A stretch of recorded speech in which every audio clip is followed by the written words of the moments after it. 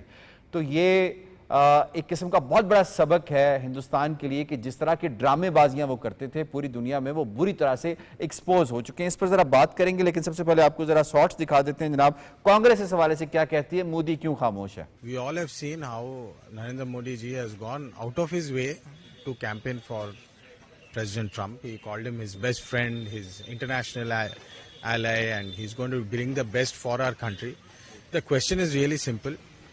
When the first 25% was announced, the government was silent. They said negotiations are still going on, so there's nothing much to comment. Within a couple of days, we've seen another 25% announcement, so it's almost more than 50% today. The first 25% itself would have impacted about 2 lakh crores in terms of trade with India. Now we are seeing that number double, so almost 5 lakh crores of trade will be impacted with India and the US. And this burden will come on the common man of our country because employment will become a big issue, inflation will become a big issue. With all this happening, it's so surprising that our Prime Minister, who claims to have a 56-inch chest, is remaining quiet. سن لیا آپ نے کانگریس کیا کہتی ہے, اب آپ کو ایک اور بھی شارٹس سناتے ہیں, سنائیے جی. Millions of Indians are asking. The Indian stock market is asking. Indian investors are asking, right? So by this time, the government should have had at least a tentative statement. I don't know what our strategy is in dealing with this because we have not yet been told what our strategy is. Ravish Kumar India کی بڑی senior voice ہے اور وہ ہمیشہ ان کو آئینہ دکھاتا ہے. اس نے اس مرتبہ بھی ان کو آئینہ دکھایا. کیسے دکھایا آپ کو دکھاتے ہیں. امریکہ نے 25% ٹیرف کے اوپر 25% کی پینالٹی لگا کر بھارت کا سمان کیا ہے یا اپمان. اگر اپمان کیا ہے تب پھر بھارت کے پردھان منتری کو کیا کرنا چاہیے. بات کیول اپمان کی نہیں ہے, ٹیرف ڈیل کا نہ ہونا امریکہ کے ساتھ بھارت کی کورٹ نیتی کی بھی ناکامی ہے. ٹرمپ نے ودیش نیتی کے نام پر تماشا کرنے والوں کا بتاشا بنا دیا ہے. ہندی پردیشوں کی غریب جنتا کو وشو گرو بننے کا سپنا اسی دن کے لیے دکھایا جا رہا تھا یا وشو گرو کے نام پر دنیا کی سیر کرنے کا مزہ لیا جا رہا تھا. رویش کمار نے جو دکھایا وہ آپ کے سامنے ہے. جناب ڈاکٹر مشوانی صاحب, آپ کا سبجیکٹ ہے, کیا ہو رہا ہے جی, یہ کیا ہو گیا ہے انڈیا کے ساتھ, یہ تو ہاتھ ہو گیا انڈیا کے ساتھ. نریندر مودی اور جو انڈیا کی اس وقت جو RSS کی جو گورنمنٹ ہے, پچھلے آپ دیکھ لیں کہ براک اوباما کے ٹائم سے انڈیا اور US کے درمیان ایک اسٹریٹجک کمپریہنسو انگیجمنٹ سٹارٹ ہو چکی ہوئی تھی اور اس کا بنیادی مقصد کنٹینمنٹ آف چائنا تھا. تو یونائٹڈ اسٹیٹس نے کافی ایسی انیشیٹیوز کریٹ کیے تھے جس میں انڈیا نے بڑا دوڑ کے جا کے, جیسے کوڈ ہے, ٹھیک ہے, اور اس طرح کی کوڈ 2 ہے, اور اس طرح کی چیزوں میں انڈیا بڑا دوڑتا ہوا گیا تھا. لیکن دیکھیں, یہ انڈیا اور یونائٹڈ اسٹیٹس کی جو الائنسز ہیں یا ان کی جو ریلیشنز ہیں وہ نیچرل نہیں ہیں. انٹر اسٹیٹ ریلیشن میں جو نیچرل ویریبلز ہوتے ہیں یا جو نیچرل پلرز آف انگیجمنٹ ہوتے ہیں وہ بڑے میٹر کرتے ہیں. دیکھیں, ایک طرف پاکستان اور چائنا ہے, ہماری جو آپس میں انگیجمنٹ ہے وہ بہت لاسٹنگ ہے, وہ نیچرل ہے, اس کے اوپر ہماری بڑی فوکسڈ ہے دونوں سائڈ کی. جبکہ جو انڈیا اور بات کریں گے, ڈاکٹر حسن فاروق مشوانی صاحب ذرا سبجیکٹ پہ رہتے ہیں, یہ بتائیے گا کتنا بڑا سفارتی نقصان اور سفارتی شکست ہوئی ہے ہندوستان کو, جو کچھ اتنا عرصہ انہوں نے کیا ان 12-14 برسوں میں, کیا سب زمیں بوس زبردست نہیں ہو گیا؟ جی بالکل, میں یہی عرض کر رہا تھا کہ دیکھیں, ہندوستان سے یونائٹڈ اسٹیٹس بہت کچھ ایکسپیکٹ کر رہا تھا کہ وہ اس ریجن میں یونائٹڈ اسٹیٹس کا ایک پولیس مین کا رول پلے کر رہا ہوگا, اور یہاں جس کو بھی انہوں نے انٹیمیڈیٹ کرنا ہوگا وہ ہندوستان ایک ریڈیلی اویلیبل ایک کلائنٹ ہوگا جو یونائٹڈ اسٹیٹس کی فارن پالیسی آبجیکٹیو جو انڈو پیسیفک کے اندر ہیں, انڈین اوشن کے اندر ہیں, وہ انڈیا اس کو فلفل کرے گا. لیکن جب سے پاکستان اور ہندوستان کے درمیان معرکہ حق ہوا ہے, ہندوستان ایسا پوری دنیا کے سامنے ایکسپوز ہوا ہے کہ اس کی تمام تر جو کیپیبلٹیز ہیں وہ یوں لگتا ہے جیسے ڈرام کر کے وہ ہو گئی ہیں، یعنی ختم ہو چکی ہیں. اور یہاں میں ایک کوٹ شیکسپیئر کا وہ کروں گا. شیکسپیئر نے کہا کہ when sorrows come they come not single spies but in battalions. تو اس وقت ہندوستان اور نریندرا مودی کے ساتھ جو چیلنجز ہیں، ان کی جو مشکلات ہیں، خواہ وہ اکنامک ہو، پولیٹیکل ہو، فورن پالیسی فرنٹس کے اوپر ہو، ہر سطح پہ ہندوستان جو ہے وہ کمپلیٹلی ایک ڈیزاسٹرس پوزیشن کا شکار ہے. آپ ایون یہاں تک دیکھ لیں کہ ورلڈ کیپٹلز میں ہندوستان کا اس وقت پوزیشن کیا ہے اور ان کو کس طرح لیا جا رہا ہے. بہت ساری چیزیں ایسی ہیں کہ جس کے اوپر ہندوستان جو ہے اس کو بڑی ہزیمت ہو رہی ہے. ان کو دنیا سے کہیں سے یعنی ڈیفنس اکوپمنٹ تک نہیں مل پا رہے. $7 بلین کی آفر دی ہے انہوں نے یونائٹڈ اسٹیٹس کو، اور یونائٹڈ اسٹیٹس جو ہے وہ اس کے اوپر ابھی تک کوئی واضح ان کی طرف سے کوئی رسپانس نہیں آیا ہے ہندوستان کو. صحیح، آپ کا پوائنٹ آ گیا. میں اس میں اسد صاحب آپ کو انوالو کروں گا. اسد صاحب فرمائیے گا، جو وشو گرو کا منترا یہ بار بار سنایا کرتے تھے، کس قدر اس غبارے میں سے ہوا نکل چکی ہے، اور کیا انڈیا سٹینڈ کر پائے گا؟ کیا مودی جواب دے پائے گا ٹرمپ کو؟ اس میں اتنی ہمت ہے؟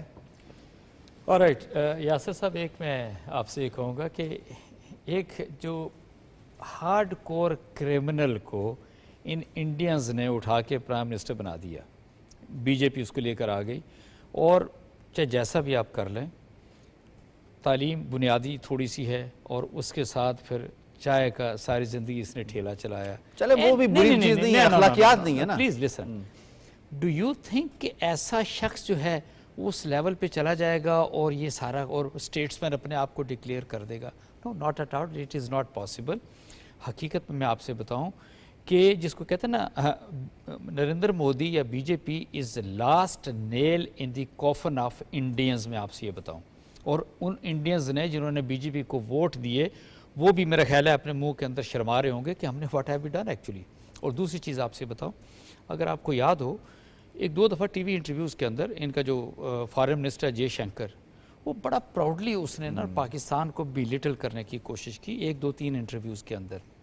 اور ایون ایک دفعہ نریندر مودی سے سوال کیا گیا تو اس نے کبھی فرگٹ about it and don't talk about Pakistan, ہم اس سے بڑا آگے چلے گئے، یہ تو آپس میں لڑ بھڑ جا رہے ہیں، یہ سارا کچھ تھا. اینڈ آئی وڈ سے کہ وہ 9 اور 10 مئی کی رات جو بنیان المرصوص کا ایک جس کو کہتے ہیں کہ ایپک پوائنٹ تھا، اس کے اندر انڈیا کو سارا آپ نے غرق کر دیا. ان کا جو غرور، ان کا جو نخوت، ان کی جو آرٹیفیشل اکانومی تھی، وہ ساری کی ساری اس کے اندر بہہ گئی ایکچولی. اور وہ آپ ہمیں نہیں، پوری دنیا کو، عرب ورلڈ کو یہ فیل ہوا، ویسٹرن ورلڈ کو، امریکہ کو، کہ یہ آرٹیفیشل لوگ ہیں، یہ جھوٹ بولتے ہیں، یہ پروپیگنڈا کرتے ہیں، یہ سائی وارفیئر کرتے ہیں. ایکچولی ان کے اندر کچھ نہیں ہے، نہ ان کی آرمڈ فورسز کے اندر ہے، نہ ان کی گورنمنٹ کے اندر ہے. یہ بالکل کھوکھلے لوگ ہیں، اور ان کا پوری دنیا کے اندر یاسر صاحب منہ کالا ہو گیا. یہ ہے جو ایکچوئل انڈیا آپ کو نظر آتا ہے. جب یہ سارا کچھ ہو گیا اور اس کے بعد جب دنیا کو ہوش آئی، انہوں نے کہا he look what we were doing, we were following Indians, we were following Narendra Modi and we used to accord such a warm welcome to اس طرح کے چھوٹے آدمی کو، ایک کرمنل آدمی کو. تو اب ان کی حیثیت پوری دنیا کے سامنے آ گئی ہے کہ ہاں جی اب یہ سلسلہ سارا کیسا چل رہا ہے. حقیقت میں آپ سے بتاؤں، اور پھر آپ یہ کہہ سکتے ہیں ڈونلڈ ٹرمپ کی آپ بات کرتے ہیں، ایک تو ون فیلز کے ٹھیک ہے، میں بھی ڈونلڈ ٹرمپ کا نریندر مودی کو کوئی پرسنالٹی کلیش بھی ہو سکتا ہے. وہ J-35 نے ان کے جو F-35 ہیں وہ بھی ان کو بیچنا چاہ رہے ہیں، سارا جو کچھ بھی پٹافٹ سے کہ they are in such a miserable condition اس وقت ان کی آرمڈ فورسز. سوال یہ پیدا ہوتا ہے نا، ایک عام انڈین کے ذہن میں بھی یہ سوال آئے گا کہ کہاں گئی وہ 56 انچ کی چھاتی، وہ کہاں گئے وہ جواب، وہ کہاں گیا ماچو مین. آپ کی طرف میں آتا ہوں، ذرا یہ بتائیے گا کہ اس وقت وہ ان کا لیزر مین کدھر ہے؟ وہ جو جے شنکر جس کی بات انہوں نے کی، جو کہ اپنی آنکھوں سے ہی سارا کام کر جایا کرتا تھا، وہ کہاں پہ؟ وہ کہاں پہ؟ اس وقت اجیت ڈول کدھر ہے؟ وہ سنا ہے وہ اس وقت مختلف ممالک کے دورے کر رہا ہے، چھپتا چھپاتا پھر رہا ہے کہ خدا کا واسطہ ہمیں کس طریقے سے بچا لو اس ٹرمپ کے معاملے سے. سفارتکاری میں کدھر کھڑے ہیں؟ جی لیزر مین کے سیل ختم ہو گئے ہیں، اور وہ جو اجیت ڈوول کی گن تھی اس کے کاربوریٹر میں کچرا آ گیا. تو انہوں نے پہلے تو بھیجا تھا وہ جو اپنے اسدالدین اویسی صاحب اور ششی تھرور صاحب کو کہ کچھ تھوڑی سی فورن ٹرپ کر رہے ہیں. ہاں انگریزی اچھی بول لیتے ہیں, ایک بیرسٹر ہے, ایک انگریزی اچھی بول لیتا ہے, ہو سکتا ہے ہماری بات کچھ آگے لوگوں کو ویل ریسیو کر لیں. لگتا ہے وہ تو کولمبو میں جا کے پھنس گئے تھے. نہیں, اب مجھے لگ رہا ہے کہ اب جو ہے ان کو چاہیے کہ شاہ رخ خان, سلمان خان, عامر خان, اکشے کمار, ان میں سے کسی کو پکڑیں, کیونکہ شاید بالی ووڈ والے کچھ تھوڑا, اور اس سے بھی اگر اچھا چاہتے ہیں تو وہ کرینہ ان میں سے کسی کو بھیجیں کہ شاید ہماری کوئی اچھے تعلقات ہو جائیں امریکہ کے ساتھ. کیونکہ ٹرمپ نے تو اپنی ریسنٹ پریس کانفرنس میں بڑا کلیئرلی کہہ دیا ہے کہ India can take its dead economy with Russia, we don't care about India. Apple کے سی ای او کو انہوں نے کہہ دیا I will not be happy with you if you trade within India. تو اصل میں ہوا یہ کہ ہندوستان کو بڑا عرصہ امریکہ نے برداشت کیا. انہوں نے S-400 خریدا رشیا سے. امریکہ بالکل despite having impose cuts on other countries it remained quite. کیونکہ ان کو لگ رہا تھا کہ ایک گھوڑے پہ ہم نے پیسے لگائے ہوئے ہیں ساؤتھ ایشیا میں جو کہ چائنا کو ٹکر دے گا. وہ پتہ یہ لگا کہ وہ گھوڑا نہیں تھا, وہ گدھا تھا. تو وہ اب اس پہ پیسہ کوئی لگانے کو تیار نہیں. اور ٹرمپ کا تو سب کو پتا ہے کہ ہی از اے شروٹ بزنس مین. اس کو پتا ہے کہ میں جو انویسٹمنٹ کر رہا ہوں اس پہ مجھے ریٹرن کیا آ رہا ہے. اور ہندوستان کا اس کو پتا لگ گیا کہ انفارچونیٹلی نہ نومن تیل ہوگا اور نہ رادھا ناچے گی, اور نہ مودی کے پاس کوئی 56 انچ کی چھاتی ہے, اور نہ وہ ایکیومن ہے کہ وہ جا کے اپنے ریلیشن شپ. ویسے آپ کو کیا لگتا ہے کہ انٹرنلی مودی کے لیے اس ساری سچویشن کو کنٹرول کرنا اب اس کے بس کی بات رہ گئی ہے؟ کیونکہ لگتا یہی ہے کہ پریشر اتنا ماؤنٹ کر گیا, حالانکہ سیٹیں کانگریس کے پاس اتنی نہیں ہیں, اس کے اتحادیوں کے پاس اتنی نہیں ہیں, اس کے باوجود پبلک پریشر ماؤنٹ ہو رہا ہے. ڈو یو ریئلی تھنک کہ یہ اب اپنا ٹینیور پورا کر پائیں گے؟ ایک طریقہ ہے کہ مودی صاحب لے لیں سنیاس اور چلے جائیں کاشی, کیدر ناتھ یا کہیں ایسی جگہ اور کہیں کہ آج سے میں سنیاسی ہوں, شادی میں نے ویسے نہیں کی جو چھوڑ دی. اجیت دوول جو ہے وہ بھی ان کے ساتھ ہیں, اجیت دوول بھی, یہ سارے کسی غار میں بیٹھ کے اور وہ کریں جوگ کریں تو ہو سکتا ہے کہ کچھ ہو جائے, ورنہ ان کی عقل کے کرنے کا کوئی کام نہیں رہ گیا. ان کے ہاتھوں میں سے امریکہ بھی نکل گیا, چائنا بھی نکل گیا. جو کوئی ان سے ڈرتے تھے, جو کوئی وہ ایک بات ہے چیسٹ بیٹنگ کرتا تھا ہندوستان, وہ سب کچھ ختم ہو گیا. تو ایک اچھا ایپیسوڈ تھا, ایک اچھی فلم تھی, لیکن unfortunately all films need to come to an end. اور باکس آفس کلیکشن میں نظر آ رہا ہے کہ 50% کی ٹیرف لگ گئی ہے, اور 1% آپ کی جو اکانومی ہے, ٹوٹل اکانومی, اس کو دھچکا لگ رہا ہے. آپ جو کہہ رہے تھے کہ ہم $500 ملین اکانومی اور یہ اکانومی اور وہ اکانومی, تیسری بڑی اکانومی بننے جا رہے ہیں. وہ انگلش والا ویش ہو گیا. ایک چیز آپ سے کہنا چاہوں گا, ایک تو انڈیا پوری دنیا کے سامنے ایکسپوز ہوا ہے آرٹیفیشل اکانومی کے اوپر, اپنے پروپیگنڈے کے اوپر. اس سے ہٹ کے میں بھی ان کی سچویشن کل امریکہ کے ساتھ ٹھیک ہوتے. ڈونلڈ ٹرمپ کی بھی پرسنالٹی کو آپ نے ریڈ کیا, میں بھی اگر فرض کریں ٹیرف کو ہٹاتا بھی ہے, لیکن ابھی تو ہم کنسسٹنٹ ہی دیکھ رہے ہیں. جو اس نے کہا, اس نے 25% لگایا, 25 کے اوپر 25% لگایا, اس نے کہا ابھی اور بھی آنا باقی ہے. لیکن جو انڈیا کے تشخص کو زک پہنچی ہے, جو ان کی اوورآل انٹرنیشنل ارینا کے اوپر جو ان کی بے عزتی ہوئی ہے, اور جو جس کو کہتے ہیں کہ لوگوں کے جو یا ملکوں کے جو مختلف کیپٹلز ہیں, جو مس ٹرسٹ انڈیا کے اوپر اب چلا گیا ہے, از ویری ڈیفیکلٹ کہ اس کو ری گین کر سکے. صحیح. کشمیر ایشو کو آپ ہولڈ کر پائے گا انڈیا اس سچویشن کے ساتھ, تاریخ کی بدترین شکست, اس کے بعد ڈپلومیٹک کمزوری کے ساتھ؟ جس طرح کلم صاحب کہہ رہے تھے کہ ابھی کہہ رہے تھے 56 انچ کی چھاتی, کل یہ چاہ رہا تھا کہ اس پہ ٹرمپ نے 50 انچ کا سوراخ کر دیا. یہ ایک ڈرامہ باز ہے, میں چائے والا تو نہیں کہوں گا, یہ کوئی ماہر معاشیات تو ہے ہی نہیں. امت شاہ اور یہ گجرات کے 2 گنڈے تھے جن کو ہندوستان, اگر ہندوستان کی اکانومی یہ منموہن سنگھ کو کریڈٹ جاتا ہے, انہوں نے ایک کام کیا تھا, ان کو تو بنی بنائی, انہوں نے تو اس کا ستیاناش کیا. الحمدللہ یہ ہندوستان اب تو اس کو بننے نہیں دیں گے. اب ہندوستان میں ابھی آپ نے دیکھا ہی نہیں, اڈانی نے بھی ویسے ریزائن دے دیا, یہ بھی آپ کو وہ تو ویسے ہی تھا. اب دیکھیں کل سٹاک مارکیٹ میں جو حال ہوا ہے بمبئی میں, کریش کر گئی, کریش ہیں. ابھی تو آپ نے دیکھا ہی نہیں ہندوستان میں کیا حال ہوگا ان کا. ان نے جو پچھلے دنوں پارلیمنٹ میں جھوٹ بولا کہ کہا کہ ابھی جو 10 مئی کی بات ہو رہی تھی کہ ان کے وزیر دفاع نے کہ ہمارا ایک فوجی بھی نہیں مرا. کل ایک سروس مین ہے, انہوں نے 10 بندوقیں وہ ان کے گھر والوں کے, اس لیے ذلیل ہو گئے. یہ جھوٹ پہ مبنی تھے. چانکیا کے راجناتھ سنگھ کو بھی لگتا ہے ڈیمنشیا ہو چکا ہے. تو یہ جھوٹ پہ مبنی تھا, خاص کر اس مودی کے جھوٹ کے ذریعے سے دنیا کو دیکھیں آپ ڈارک میں کتنا آپ دنیا کو جھوٹ بولیں گے چانکیانہ پالیسی کے تحت وغیرہ مائٹ. تو یہ فلاپ ہو گیا, سارا شو فلاپ ہو گیا. اللہ تبارک و تعالیٰ ان کو اور ذلیل کرے کہ انسانیت کے لیے قاتل ہیں یہ, نہ صرف کشمیریوں کے لیے. آپ دیکھیں انسانیت کے ساتھ ظلم کیا ہو رہا ہے ہندوستان میں, اس لیے ظلم نہیں رہتا ہے.